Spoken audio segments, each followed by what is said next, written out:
Hi there, welcome to my channel. Tonight we're back out in our forest shade garden. So this area has largely sat untouched in the 3 years since we've lived here. It's just been on a slope, just dirt beneath these nice evergreens. Since we put in our chicken run extension, we kind of got inspired and we started picturing all sorts of pathways we could put in and of course shade-loving perennials. So that's what we've been doing, just slowly chipping away bit by bit, pouring some gravel, lining the pathways with rocks, and just kind of cleaning up the area and making it a little more serene. So tonight, that's what we're going to be doing, is just chipping away, slowly working on our path, pouring some more gravel, adding some rocks along as a border, and then of course planting some shade-loving perennials. My husband is a big fan of Cameron Haynes, David Goggins, those kind of guys. And so when we got home with our soil and our gravel and our plants, my husband went up and found our kids and said, "You guys are going to be rucking all of this stuff up the lawn and into the forest." And that's what they did. So that was kind of their afternoon workout. My husband actually tracked on his watch almost a mile of walking back and forth. There were so many things, but they got a good workout and it was really helpful to me, of course. So let me kind of show you where we are right now. So my last video was us installing this arbor and of course planting our climbing roses. We have a white climbing rose and then a nice butter yellow. And we also went ahead and started pouring our pea gravel path. You can see some of the gravel is kind of wet. Our sprinklers just went off. And I actually like this. My husband found a few stones and just set them down, and it just gives you an idea of what this could look like if we ended up adding like flagstones in here. How fun would that be? For now, the pea gravel works. I love hearing the sound of the gravel crunching as I walk through here. I was out here having some fun today and I worked on this side. So I just added in some rocks and then planted some hostas here. Okay, so like I said, this all started with our chicken run extension.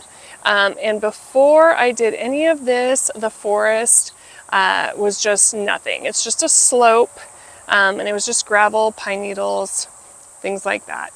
So here's our chicken run extension. We went ahead and added rocks as a border to our different islands. We have hostas, coleus. I do have some begonias. They're kind of struggling. I think the birds get at them. So I think the plan for tonight, we're going to work on, oh, I have more plants here, but we're going to work on this path that leads over kind of to our neighbor's house. We brought in the soil just to build up kind of the health of this soil back here. We're going to berm it up, kind of rake this area over so this is higher. So when you walk in, let me back up. So when you walk in, you kind of see, oops, I've got sprinklers behind me. You see different layers. So this is kind of our lower layer, mid layer, and then when you look straight ahead, of course it's higher because it's further back, but we want to berm it up so that those plants, and I've kind of got them laid out, they're going to sit up a little higher. Really trying to make a nice layered look. So this area, and like I said in the last video, I'm calling them islands. This area right here in front of us is kind of what I'm focusing on. Mostly this area by the pathway. You can already see I've been having fun sort of placing some things, just coming up with ideas. And then we're going to leave this area. You can see we've got some piles of brush we need to clear out. We're going to leave this for now, but we're going to see how far our gravel goes. We'll clear this out and see if we can get our pea gravel. We'll get this nice and level. And what I really picture here is pea gravel for now, and then some nice pavers over that, and then our hammock right here. And then my daughter, of course, wants her hammock down here. I'm not sure if this tree will stay or not. It could be like a hammock situation. Not quite sure. It's a work in progress, but we'll see. If we have enough gravel, we'll just keep going. Like I said in the last video, we're going to have to do stairs here, a few steps, because this is a pretty good incline, just kind of suddenly it inclines. Here you can see where the deer walked through the other night. I don't know if you can tell the deer tracks. I got done with my arbor project, and a few days later it was morning and the deer were out walking through my arbor and down the path. It made my day.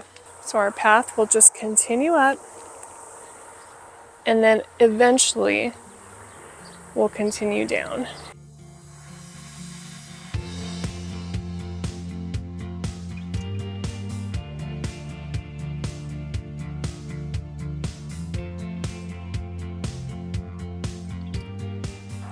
All right, good morning. It's actually the next day. I did a little bit of playing around last night with placing some of our new plants. Today is actually a cloudy, a little bit stormy day. It's pretty nice to work out here.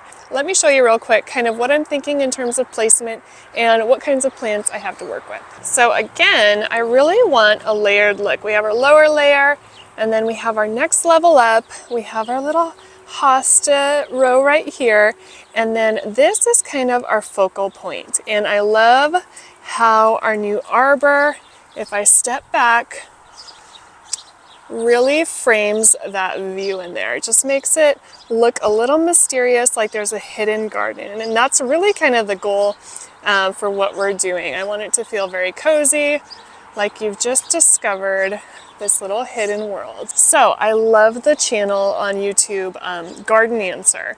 Who doesn't love Garden Answer, right? And I really love Laura's mom, who makes many cameos. But she always says when you're planting, make sure you include 4 different colors. You've got your green, your gold, red, and blue. And I feel like we've gotten pretty close here. So for yellow, we have this bright Japanese forest grass, hakonechloa. I love the texture of this grass. I love the sound of it. I love the way it kind of cascades over these rocks.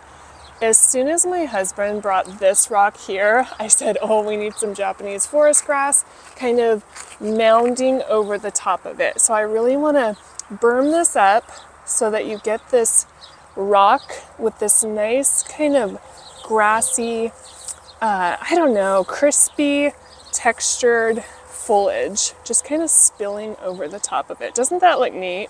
And imagine when it kind of grows in. For the red, you can see we have our red here. This is a Monrovia Carnival Watermelon Coral Bells, so a heuchera.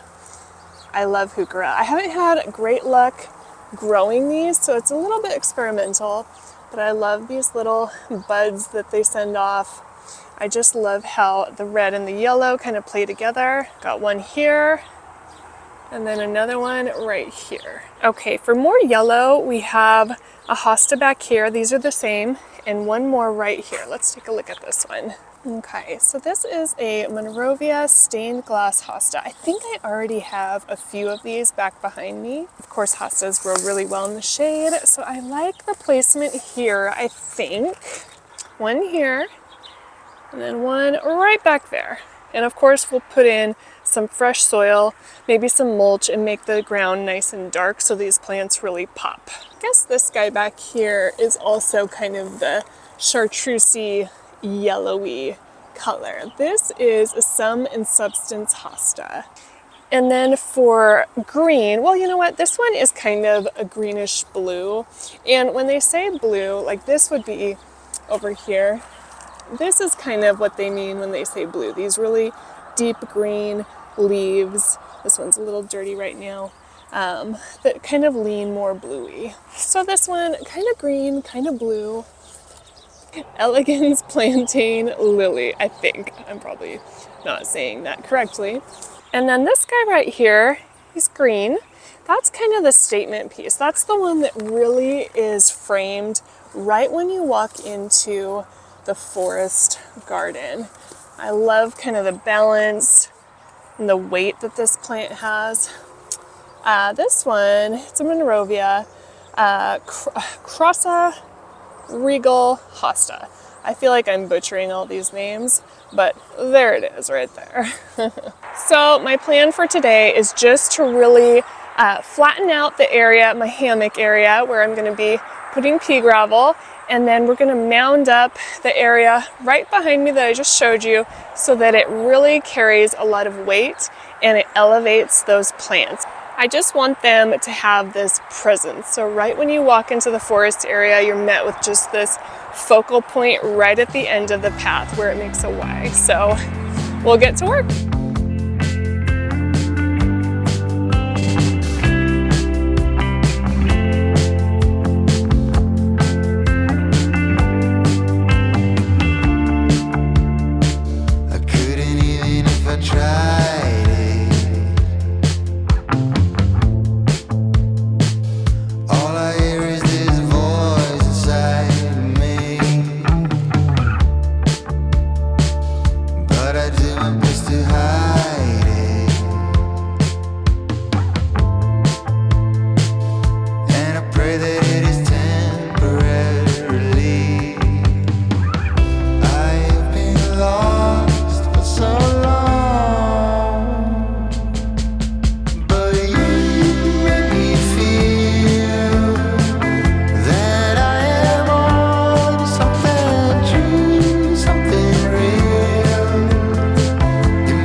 Plants placed again, but I keep having trouble because the purple heuchera, or red, right here is sitting right underneath that kind of statement hosta, and I don't love that, but when I walk right up on it, I keep kind of playing around with shifting.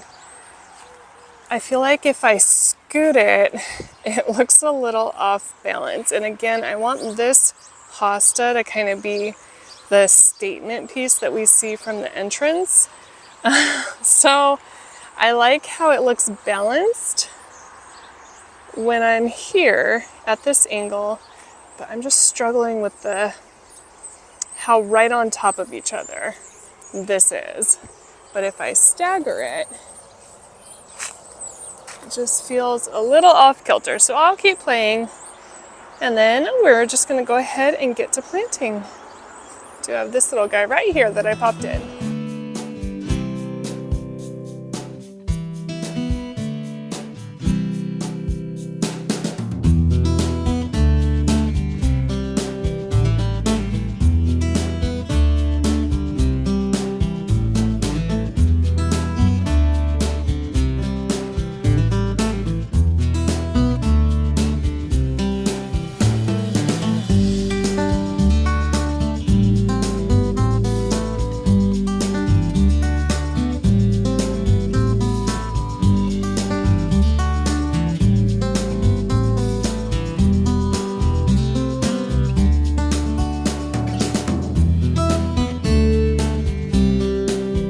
Look at the roots on that one.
All right, I got everything watered in and kind of cleaned off, and I'll give you a little look at what it looks like. But first, let's look real quick at our framing of the view. So I love how Alan Smith talks about framing the view as one of the elements of design, and you can see how it really frames this view into our new garden area. If I stand over here, of course you can see this second island as well. I just think that's so neat. It feels like there's a little spotlight. It's kind of just drawing in. So we have our layered looks. And again, I said this in the last video, I don't think I've said it this time, but this is just a very, DIY, obviously. We're just trying to get a pathway laid. It's nothing too professional or anything too perfect, of course. Just something we can walk on and something that really helps us kind of keep working, gives us ideas on how to further develop this area. So we have our hostas. We're using just rocks from our property for now to line our garden beds. These hostas seem to be doing well. And then we have our new area. Everything's a little bit wet, so it's kind of droopy. The grass is a little bit slumped over. But I just love how this area turned out. Of course, as things grow in, they'll start to grow closer and closer together, and hopefully they'll start to touch each other. I want a very full, lush look. But for now, things are looking really nice. You can see how we're just taking one area at a time. So I think our next area will either be, maybe I'll tuck some more hostas here. We might continue this down here just so the dirt doesn't start falling into our pathway. We need to get a border up, or we'll start this area over here behind the chicken coop. We'll have to clear some things out, probably do similar to what we did in this project and just bring in some soil and some new plants. I really like having different shades. We have our kind of yellowy colors with the hostas and the Japanese forest grass. The Japanese forest grass is the #1 thing I wanted in this area right here. And at first when I went to the store, I couldn't find it. And then I happened to spot it kind of in this corner. And I grabbed 4. So we have 1, 2, 3, 4. And those will kind of grow over and cascade over the rocks and into the path. Then of course we have our red, and then we have our deeper green, bluish here with this hosta, green, yellow, and of course if we keep looking around, we have yellow. This one's kind of our bluey one back here, our kind of dark bluey purples with the coleus. Of course that's an annual. And then yellow. Just so fun to have so many different shades and just a really lush, serene area. Okay, I gotta show one more spot, maybe 2. So we did come in here, my husband helped me, and just real quick, kind of leveled this area out. We used some of the soil to berm up this little hillside, and this is where we'll eventually lay some kind of bigger pavers, maybe like flagstone. I think that would look so good. And then eventually I'll have my hammock right here. I think that'll be so fun. I have a project that I want to work on, and I picture working on it out here in my hammock. We'll see how it goes. Having this area just makes it all the more fun to come out here and check on the girls. Hi girls. Hi girlies. My husband said that working on this area out here in the forest reminds him of building a fort as a kid, and I totally agree. I was a big fort builder, and this area is just so fun, especially when it's hot during the summer. It just provides such a nice little retreat out here, and it's just fun to chip away at it. I hope you enjoyed this video. Thank you so much for watching. I'll see you next time. Bye.